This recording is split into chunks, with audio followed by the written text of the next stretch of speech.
السلام علیکم۔ میں ہوں ابو مصعب اور آپ دیکھ رہے ہیں میرے خیال میں۔ اگر آپ کو یہ معلوم ہو کہ بچپن سے جو آپ کو پٹیاں پڑھائی گئی ہیں وہ جھوٹی ہیں اور جو عقیدے بتائے گئے ہیں وہ فریب ہیں، تو یہ بات انسانی دل و دماغ پہ بہت شاق گزرتی ہے۔ خلافت بلا فصل کے عقیدے پہ ہماری گفتگو چل رہی تھی۔ کئی احباب کو میری اس گفتگو سے بہت تکلیف پہنچی، جس کا انہوں نے کمنٹ باکس میں اظہار بھی کیا۔ ان کی خدمت میں معذرت کے ساتھ یہ عرض ہے کہ میرا مقصد آپ حضرات کو تکلیف دینا نہیں۔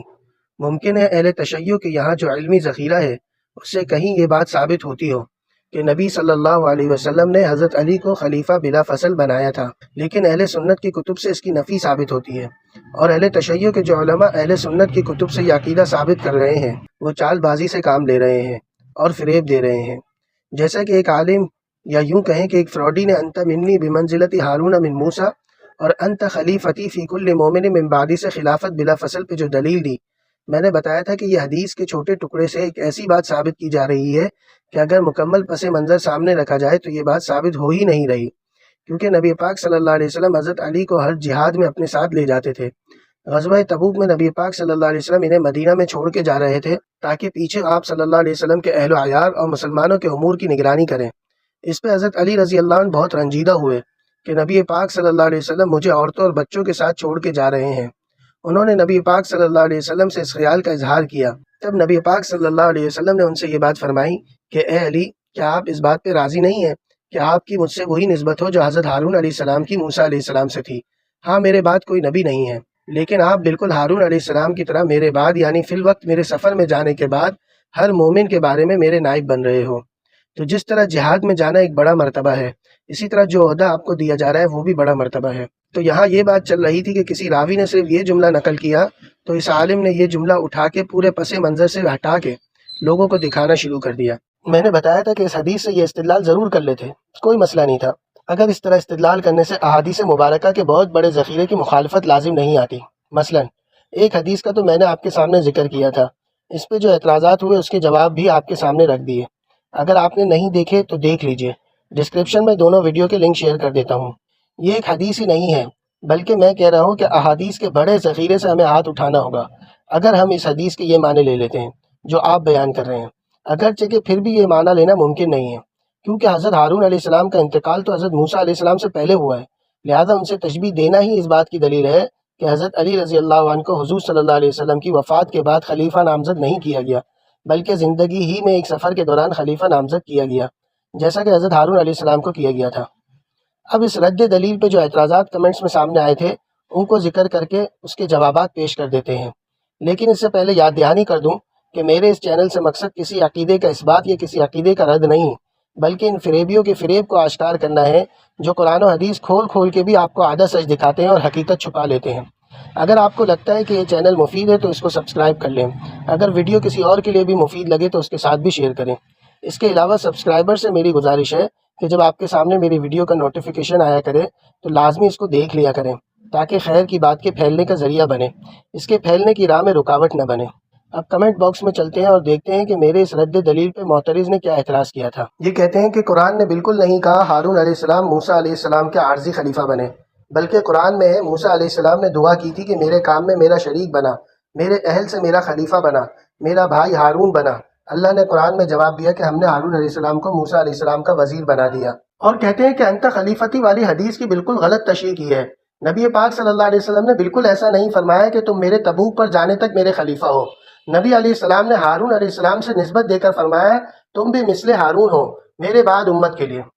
حضرت ہارون علیہ السلام حضرت موسیٰ علیہ السلام کے بعد تھے ہی نہیں، ظاہر بات ہے کہ حضرت ہارون علیہ السلام سے تشبیہ دیں گے تو زندگی میں ہی مثل ہونا مراد ہو سکتا ہے، موت کے بعد ہو ہی نہیں سکتا۔ حضرت ہارون علیہ السلام کا انتقال پیدا ہوا ہے، یہ بات اہل سنت بھی مانتے ہیں اور اہل تشیع بھی مانتے ہیں۔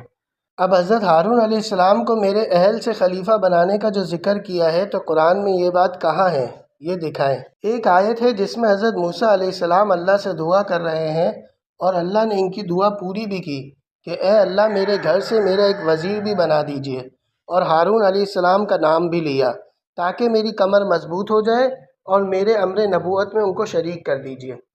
اب اس میں ہمیں کوئی شک نہیں کہ آپ صلی اللہ علیہ وسلم کی زندگی میں حضرات شیخین جس طرح نبی پاک صلی اللہ علیہ وسلم کے وزیر تھے، اس طرح حضرت علی رضی اللہ عنہ بھی وزیر تھے، لیکن اس آیت کا ترجمہ میرے اہل سے خلیفہ بنا لیجئے ٹھیک نہیں۔ ایک جگہ خلیفہ کا بھی ذکر ہے کہ حضرت موسیٰ علیہ السلام نے حضرت ہارون علیہ السلام کو کہا اخلفنی فی قومی، یعنی اے ہارون آپ میری قوم میں میرے نائب بن جائیے۔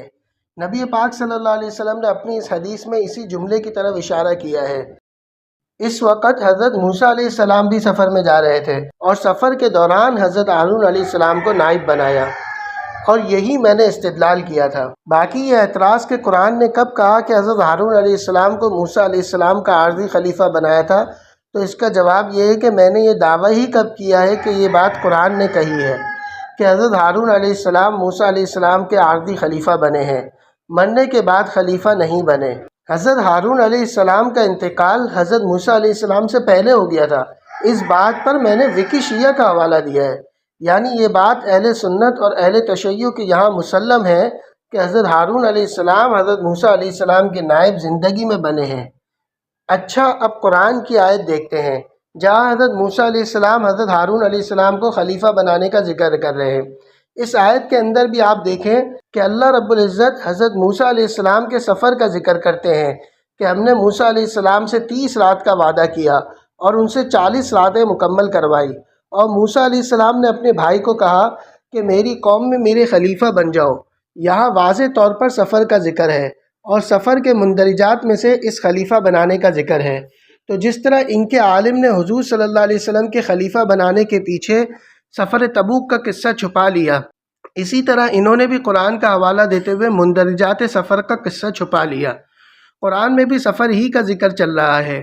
اب نہ قرآن میں حضرت ہارون علیہ السلام کا اور نہ ہی حدیث میں حضرت علی رضی اللہ عنہ کے نائب بنانے کی میعاد بتائی ہے کہ کب تک نائب ہو، لیکن جب نائب بنانے والا کسی کو سفر میں جاتے ہوئے نائب بنائے گا تو ظاہر ہے جب وہ واپس آئے گا تو وہ امر حاکمیت کو خود انجام دے گا، اور نیابت کا عہدہ اس کے واپس آتے ہی ختم ہو جائے گا۔ اس پر ایک صاحب نے زبردست اعتراض کیا، وہ اعتراض اور اس کا جواب دیکھیں گے تو بات اور واضح ہو جائے گی۔ یہ کہتے ہیں کہ جب رسول اپنی زندگی میں حضرت علی رضی اللہ عنہ کو خلیفہ بنا چکے تو بطریق اولا حضرت علی علیہ السلام نبی پاک صلی اللہ علیہ وسلم کے حیات طیبہ کے بعد خلیفہ نبی ہوں گے۔ اس کا جواب یہ ہے کہ نبی پاک صلی اللہ علیہ وسلم نے مدینہ المنورہ سنبھالنے کے بعد 19 سے 29 تک اسفار کیے ہیں، اور جب بھی کسی سفر پہ جاتے کسی کو مدینہ کا انتظام سپرد کر کے ہی جاتے تھے، اس کو خلیفہ ہی کہا جاتا تھا۔ حضرت علی رضی اللہ عنہ کو تو ہمیشہ سفر میں اپنے ساتھ لے جاتے تھے، تبوک میں پیچھے چھوڑ دیا تو حضرت علی رضی اللہ عنہ کافی رنجیدہ ہوئے تھے، عموماً خلیفہ کسی اور کو ہی بناتے تھے۔ بہت سارے لوگوں نے ویڈیو دیکھ کر مجھ پر ناسبیت اور بغض علی کا فتویٰ لگا دیا۔ ایسے حضرات سے میری گزارش ہے کہ جس طرح آپ لوگوں نے کچھ حدیثوں کے منمانے مطلب بیان کر کے کثیر احادیث کے مقابلے میں کھڑی کر دی ہیں، اسی طرح حضرت علی رضی اللہ عنہ کے منمانے نظریات بنا کے انہیں جمہور صحابہ کے مقابلے میں کھڑا کر دیا۔ ہم بات کریں خلفائے ثلاثہ کی خلافت کے جائز ہونے پر اور آپ اسے بغض علی سے تعبیر کر دیں تو یہ محض آپ کے خود ساختہ نظریات سے زیادہ کچھ نہیں۔ نبی پاک صلی اللہ علیہ وسلم نے فرمایا کہ علی سے محبت نہیں رکھتا مگر مومن، اور علی سے بغض نہیں رکھتا مگر منافق۔ من کنت مولا فعلی مولا کی بھی یہی تشریح ہے، جس کو میں تفصیلاً پس منظر کے ساتھ اگلی قسط میں واضح کر دوں گا۔ اہل سنت والجماعت ہر دوستی اور ہر جنگ میں اور ہر بیعت کے اندر حضرت علی ہی کے ساتھ کھڑے ہیں، حالانکہ حضرت علی کے لیے مرتبہ معصومیت کے قائل نہیں ہیں، لیکن پھر بھی ہر معاملے میں اہل سنت کی طرف سے علی حق کی آواز ہی لگتی ہے۔ اس بات پر ایک محبت بھرا کلپ پیش کر کے میں آپ سے رخصت کا طالب ہوں۔ والسلام علیکم ورحمۃ اللہ وبرکاتہ۔ کلپ دیکھ لیں۔ پیارے آقا فرماتے ہیں اصحابی کالنجوم، میرے صحابہ کیا ہیں؟ تارے۔ اور پیارے آقا فرماتے ہیں میرے اہل بیت کی مثال ایسی ہے جیسے نوح کی کشتی۔ منکرین زکوٰۃ کا فتنہ، منکرین ختم نبوت کا فتنہ، فتنوں پہ فتنے، فتنوں پہ فتنے، اور اب تو 14 صدیاں گزر گئی۔ اب دیکھیے اوپر ہیں تارے، نیچے ہیں فتنوں کے سیلاب۔ بچنے کا ایک ہی راستہ ہے، اہل بیت کی کشتی میں سوار ہو کر تاروں سے راستہ ڈھونڈا ہے۔ یہ ہمارے عقیدے کا حسن ہے، تاروں سے بھی تعلق ہے، کشتی سے بھی تعلق ہے۔ نور نظر در جماعت صحابہ تو قلب و جگر اہل بیت نبی ہے۔ جو انجم عبر ہے جماعت صحابہ تو شمس و قمر اہل بیت نبی ہے صدیق میرا، غنی بھی ہے میرا، ہے فاروق میرا، علی بھی ہے میرا، ہے مقداد میرا، میرا فارسی ہے، میرا موسیٰ کاظم، میرا عسکری ہے۔ یہ نام بھی ہمارے ہیں، کسی نے قبضہ کر رکھا ہے۔ مجھے ایک بندہ کہتا ہے اوے آپ کے میں نے بڑے کلپ دیکھے ہیں، بہت علی علی علی علی کرتے ہو، بہت علی علی کرتے ہو۔ میں نے کہا جس چیز پہ کوئی قبضہ کر لینا شور مچانا پڑتا ہے، وہ میری ہے، وہ میری ہے۔ ان کی محبت میں قرآن بولا، ان کی مودت میں قرآن بولا، ان کی عبادت میں قرآن بولا، ان کی طہارت میں قرآن بولا۔ یہ اللہ ایسے لوگوں کو ہدایت عطا فرمائے جو قوم میں نفرتیں کے بیج بوئیں۔ میں عرض کر رہا تھا جس طرح صحابہ سے ہمیں محبت ہے اسی طرح اہل بیت سے محبت ہے۔ میں تو بلکہ کھلے لفظوں میں کہا کرتا ہوں جو اہل بیت کے جوتے کے ساتھ لگی ہوئی مٹی کی بھی توہین کرے نا، ہم اسے اپنا نہیں سمجھتے، ہم اسے سنی نہیں سمجھتے، ہم اسے مومن نہیں سمجھتے، ہم اسے اپنا نہیں سمجھتے، نہیں سمجھتے۔ ہمیں صحابہ سے محبت ہے، آل بیت سے محبت ہے۔ ہم صحابہ کے غلام ہیں، آل بیت کے غلام ہیں۔ ہم صحابہ کے نوکر ہیں، آل بیت کے۔ کیوں؟ دونوں کی نسبت حضور کے ساتھ ہے۔ ایک حضور کا یارانہ ہے، ایک حضور کا گھرانہ ہے۔ حسین ایک دل نشیں کہانی، حسین دستور حق کا بانی، حسین عباس کا سراپا، حسین اکبر کی نوجوانی، حسین قاسم کی کم نمائی، حسین اصغر کی بے زبانی، حسین دجلہ کو خشک ساحل، حسین صحرا کی بے قرانی، حسین دل ہے، حسین جاں ہے، حسین قرآن کی زباں ہے، حسین سجدوں کی سرزمین ہے، حسین ذہنوں کا آسماں ہے۔ اٹھا رہا ہے جو لاش اکبر، حسین بوڑھا نہیں جوان ہے۔ توجہ، حیا کے ماتھے کا تاج زہرا،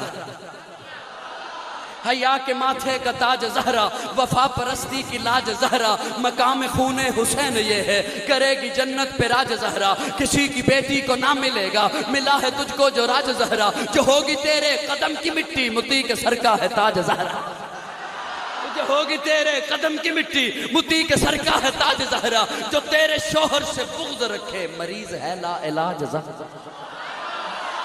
کیوں؟ علی وہ جن کا نام بلند، علی وہ جن کا کام بلند، علی وہ جن کی ولایت بلند، علی وہ جن کی طہارت بلند۔ آقا نے جو کہا ھذا اخی، میرا بھائی، و ابن عمی، میرے چچا کا بیٹا، ھذا اسد اللہ فی ارضی، رب کی دھرتی پہ رب کا شیر علی۔ خود اپنی آپ دیکھ لو، پہچان علی ہے، آلہ ہے جس کی شان وہ ذیشان علی ہے۔ آقا نے انہیں دین کا ہر باب سکھایا، ہجرت کی رات ان کو ہی بستر پہ لٹایا۔ کتنا عظیم دیکھ لو، ایمان علی ہے، صدیق ہے برحق، یہ فرمان علی ہے۔ علی نو من، علی دی من،